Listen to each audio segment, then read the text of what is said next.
अब बड़ा चुनाव और बड़ा फेस, ये जो हमारी खास पेशकश है, इस पेशकश में आज हम आपकी मुलाकात करा रहे हैं भोपाल मध्य से विधानसभा के जो उम्मीदवार हैं।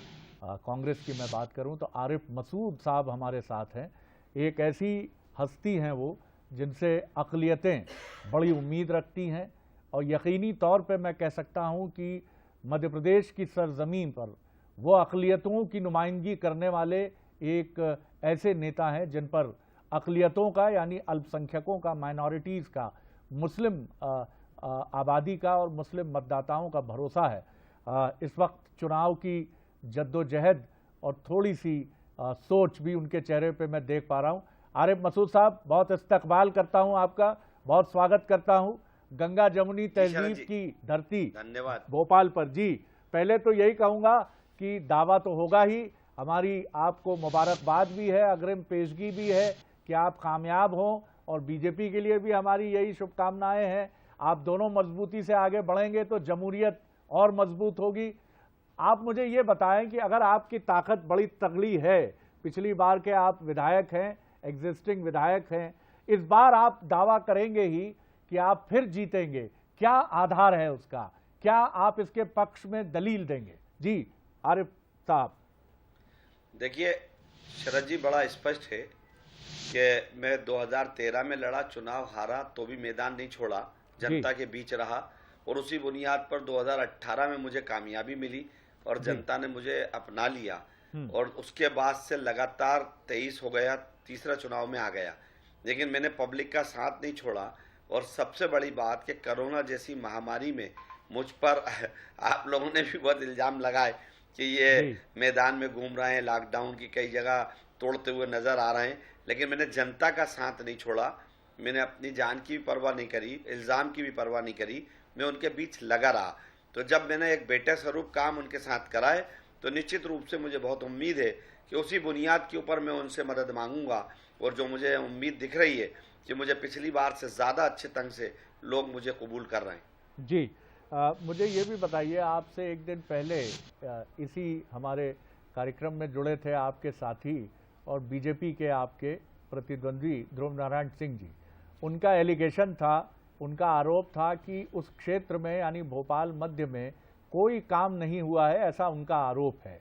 हकीकत आप जानते हैं और आपके क्षेत्र की जनता जानती है कि उनका कहना था कि मुझे बहुत मुश्किलात पेश नहीं आएंगी क्योंकि मैं जहां जहां से गुजर रहा हूं, हर उस राह गुजर पर मुझे ये शिकायतें मिल रही हैं कि यहां आरिफ मसूद साहब ने कुछ कराया ही नहीं है, तो मेरी मुश्किल तो कोई भी नहीं है और मैं कामयाबी की तरफ बढ़ चला हूं। जी शरद जी, मैंने ये बुकलेट निकाली है कामों की, जी, प्रत्येक वार्ड की। जी, ये वार्ड वाइज है ऐसा मेरा डाटा। जी, प्रत्येक छाप के दिया है मैंने। जी हाँ। तो मुझे तो अब ये जो छापा है, इनके घरों के बयान लिए जा सकते हैं, इन मोहल्लों के, इन वार्ड के, कि ये काम मैंने करे या नहीं करे। और 35 महीने में जो मैंने काम करे, 20 साल के अंदर बीजेपी की सरकार ने मेरी विधानसभा में वो कोई भी काम नहीं करा जो 35 महीने में अकेले मैंने कराया है। और मैंने हर वार्ड की बुकलेट छापी है। कोई बीजेपी के आज तक किसी नेता ने बुकलेट छापी हो तो बताएं। और मैंने जो छापी है उसके हिसाब से जनता से उनका वर्जन ले लें। अब ये तो 17 तारीख को पता चलेगा कि मैंने काम कराए या नहीं करा। बिल्कुल, ये तो आप सही कह रहे हैं कि 17 तारीख को ये जनता जब अपना मन इलेक्ट्रॉनिक वोटिंग मशीन में बंद करेगी तब पता चलेगा कि पडला आरिफ मसूद साहब का भारी है या ध्रुव नारायण सिंह का भारी है। ध्रुव नारायण सिंह का एक एलिगेशन और था, उनका दावा था, उनका क्लेम था, हमें नहीं मालूम सच्चाई क्या है। हालांकि वो बार बार कह रहे थे कि आप दिखवा लीजिए, मीडिया दिखवा ले कि आप बैंक से डिफाल्टर हैं, आपके ऊपर बैंक के एलिगेशन है कि आपने समय रहते उनसे जो भी ड्यूज थे उनका आपने भुगतान नहीं किया। अभी चुनाव लड़ लें, फिर बैंक की बात बाद में करेंगे। जी जी जी जी, चलिए ठीक बात है, ये भी सही बात है कि उसके बाद उसका भी सवाल और जवाब हो जाएगा कि क्या ड्यू है और क्या ड्यू नहीं है। मैं अब एक बड़ी बात करता हूं कि अक़लियतों की नुमाइंदगी की अगर मैं बात करूं तो क्या सिर्फ 2 ही चेहरे मिलते हैं कांग्रेस को मध्य प्रदेश में? बुरहानपुर है जहां अक़लियतों की बड़ी तादाद है। सवाल करा। जी जी जी, बोलिए। आपने बहुत अच्छा सवाल करा। इस बार देखिए बहुत इस बात पे फोकस था कि जीतने वाले नुमाइंदे ज्यादा आए, ना कि जाति समीकरण देखा जाए जी। और इस बार कोशिश की गई थी कि सबका एक समीकरण बनाया जाए। बुरहानपुर पर कांग्रेस चाहती थी देना, लेकिन वहां के जो लोग अब यूनाइट होकर बात कर रहे हैं कि हमारा नुमाइंदा दे दो। जब हम लोग इकट्ठा होकर उनसे ये कह रहे थे कि एक नाम पर सहमति बना लो, तो तब किसी ने नहीं बनाई। अब जब सहमति नहीं बनाई और उस टाइम पे ऑब्जर्वर बात कर रहे थे, खुद कमलनाथ जी सबसे बात कर रहे थे, तब विपरीत दिशा में अलग अलग भंग रहे थे और एक नाम पर सहमति नहीं हो रही थी। इसीलिए जो निर्दलीय विधायक हैं उनको पार्टी ने मैदान में उतारा कि कम से कम सबका समायोजन इस पर हो जाए। और मुझे उम्मीद है कि अकलियत के लोग इस बात को समझ रहे हैं और इस चीज को देख रहे हैं कि सरकार आने पर उनकी जो मूलभूत सुविधाएं जो उनको मिलना चाहिए, जिनको उनका हक है, चाहे वो एजुकेशन को लेकर हो, चाहे उनके पर्सनल मैटर्स हों, उन सब को लेकर उनको पूरी उम्मीद है कि एक सेकुलर सरकार जब आएगी तो वो उनके साथ इंसाफ करेगी। सेकुलर सरकार असली वो है आरिफ साहब, आप बहुत काबिल नौजवान ही कहूँगा मैं आपको नेता हैं, जो खान अब्दुल गफ्फार खान थे अफगानिस्तान और वहाँ से जुड़ने वाले, जिन्हें हम फ्रंटियर गांधी कहते थे। खान शाकिर अली साहब थे। वो दौर लौटा दीजिए मोहब्बत का, जहाँ न फिरका परस्ती होती थी, हमने लौटा दिया जी, न सेक्युलर जैसे शब्द होते थे।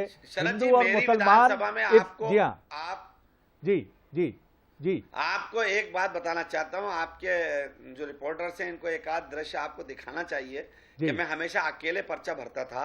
इस बार मेरी बहनों की जिद पर भोपाल में मैंने उनकी जिद पर उनके पर्चा भरा, तो कितनी तादाद में बुरखे वालियों के साथ साथ साड़ी वाली और तमाम समाज के लोग थे। क्या बात, वो दृश्य आप देखेंगे और ओरिजिनल दिखेगा। तो वो असल भोपाल जो गंगा जमुना तहजीब से जहां आपने शुरू करा था, वो तहजीब लाकर खड़ी करी। और मुझे बड़ी खुशी हुई कि मैंने वो बेटे का सम्मान, वो मोहब्बत जिसके लिए मैं लड़ा उनके लिए, वो मैंने पा ली। क्या बात है साहब, बहुत बहुत मैं आपका शुक्रगुजार हूं और मैं दुआएं करता हूं कि आप, क्योंकि ये इंसानियत का जज्बा है, ये वो पाकीज़ा जज्बा है जिसको चाहे जिसे आप अल्लाह कहें और हम ईश्वर कहें, ये उसका जज्बा है।